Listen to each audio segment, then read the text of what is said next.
From VOA Learning English, this is the Technology Report.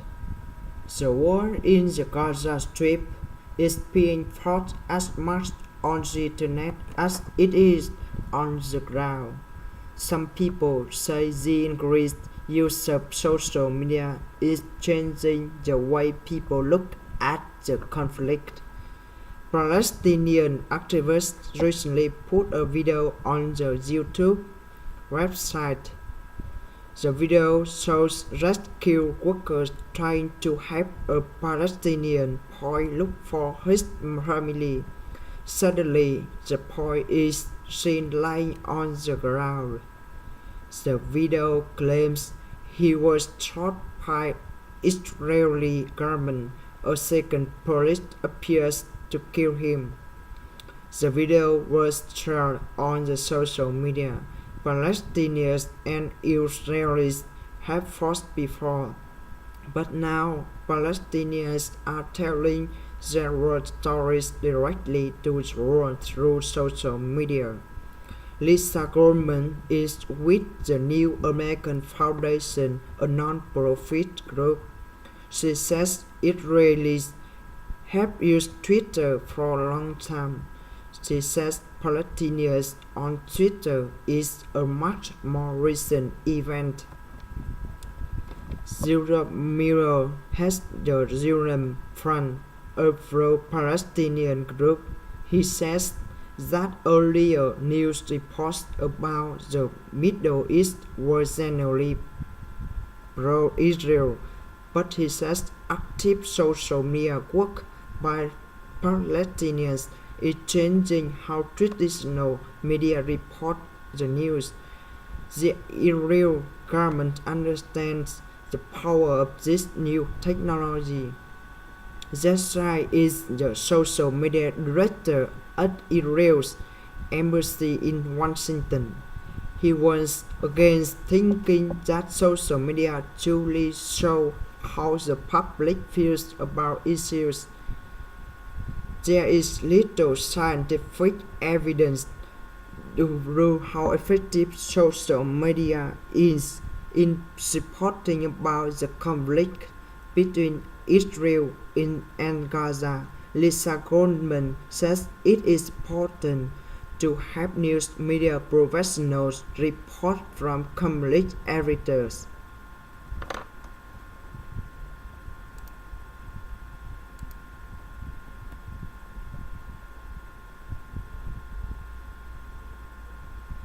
From VOA Learning English, this is the Agricultural Report. The slow food movement is growing in the most of the Western world. The movement supports small local firms. It works against huge firms led by international food and agriculture companies. But the slow food movement is not growing very quickly in Africa, so a group called Slow Food International has named a Ugandan man to help it grow.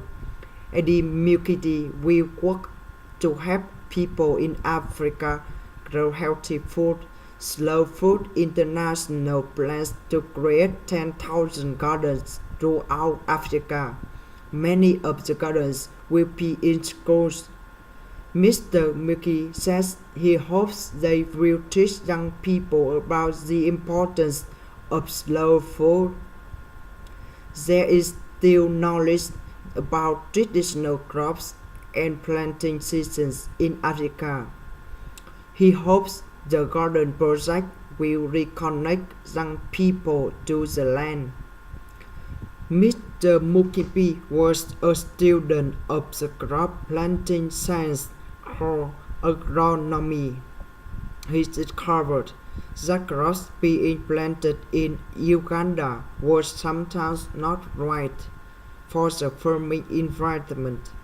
He says he began to understand the importance local foods had to food security, but local foods were quickly disappearing. These traditional products, he says, are used to African conditions, including poor weather. Mr. Mukipi is trying to persuade political leaders and scientists to support the slow food movement, but he says it is hard to support big industrial firms that can produce a lot of a single crop. But Mr. Kipu argues that the problem in Africa is not lack of food, it is that the food is not reaching enough people. He says people should be working to improve ways of sharing food resources.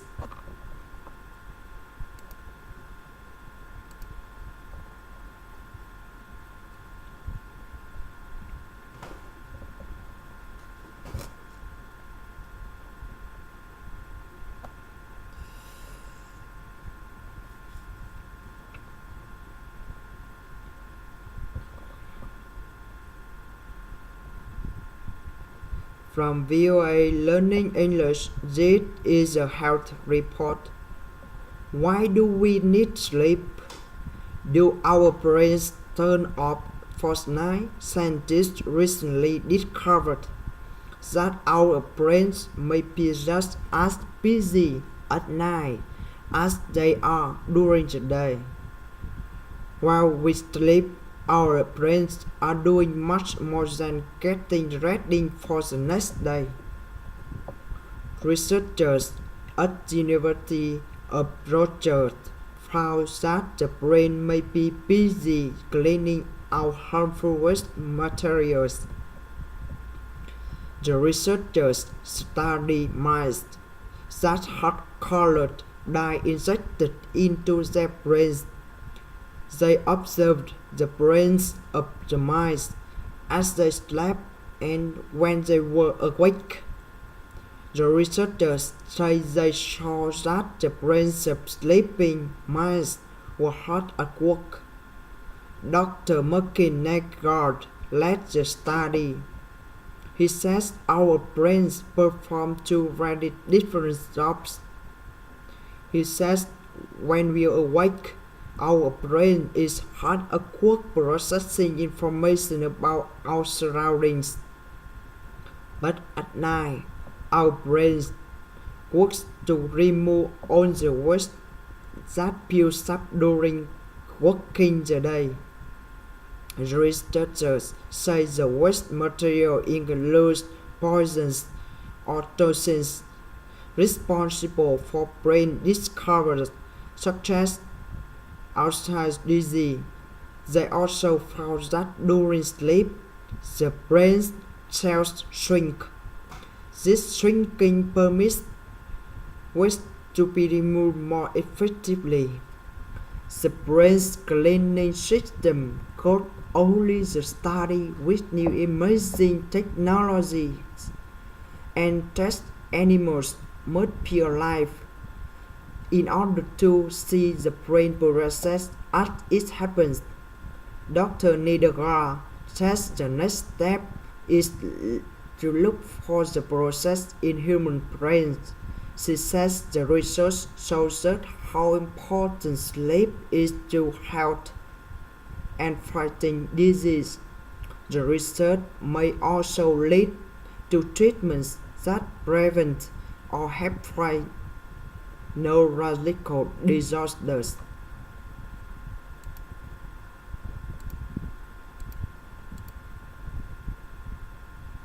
In some ways, the high school girls at the Broad Hospital School seem like many other girls their age, but there is a major difference. Most of them will become mothers by the end of this year. South African researchers say about 30% of the girls in the country become pregnant by the time they are 19 years old. Only 1/3 of these girls stay in school while they are pregnant or after their babies are born. The Portier Hospital School is the only school in South Africa with a special separate program for pregnant girls. 100 pregnant girls are currently taking classes there. Most were forced to leave traditional schools.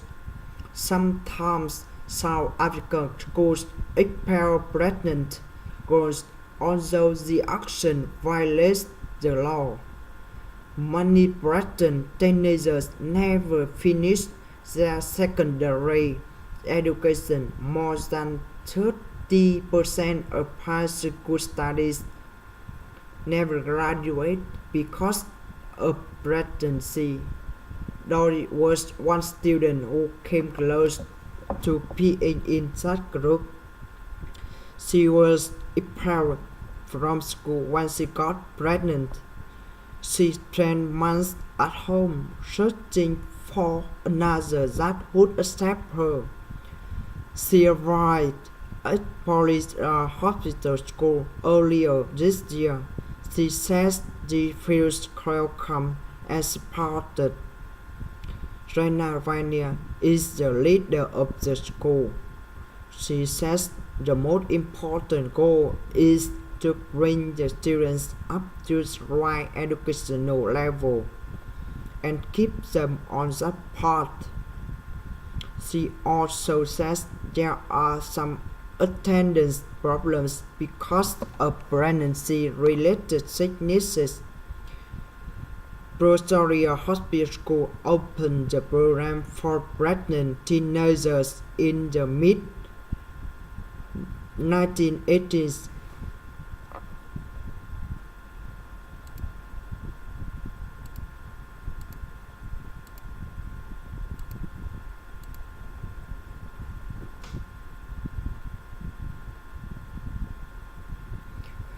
From VOA Learning English, this is the Economist Report. Last week, we reported that international economists released a hopeful report about Africa's economy. The African Development Bank, the United Nations Development Programme, and the OECD Development Center wrote the report. It predicts economic growth on the continent could reach 5 or 6% over the next 2 years. Economists expect 7% growth in West Africa's economy in the next 2 years. They say oil continues to be a major source of income, but that other industries are also important. Growth in Nigeria is becoming from agriculture, trade and information and communications technology. Manufacturing is helping Ghana grow. Sierra Leone is the fastest growing country in the area because of its iron ore exports, as well as its agriculture and building industries. In some southern Africa, Angola, Mozambique and Zambia are expected to grow between 5 and 7%. Labor problems and weak foreign export markets have affected growth in South Africa, but that country is still expected to grow almost 3% over the next 2 years. Angela Lucy is an economist and policy advisor for the Regional Forum for Africa in the UN Development Program. She says many countries are working to balance their projects and they have solid financial policies. She says the next question is how to make those improved policies result in growth that helps all of the country's citizens.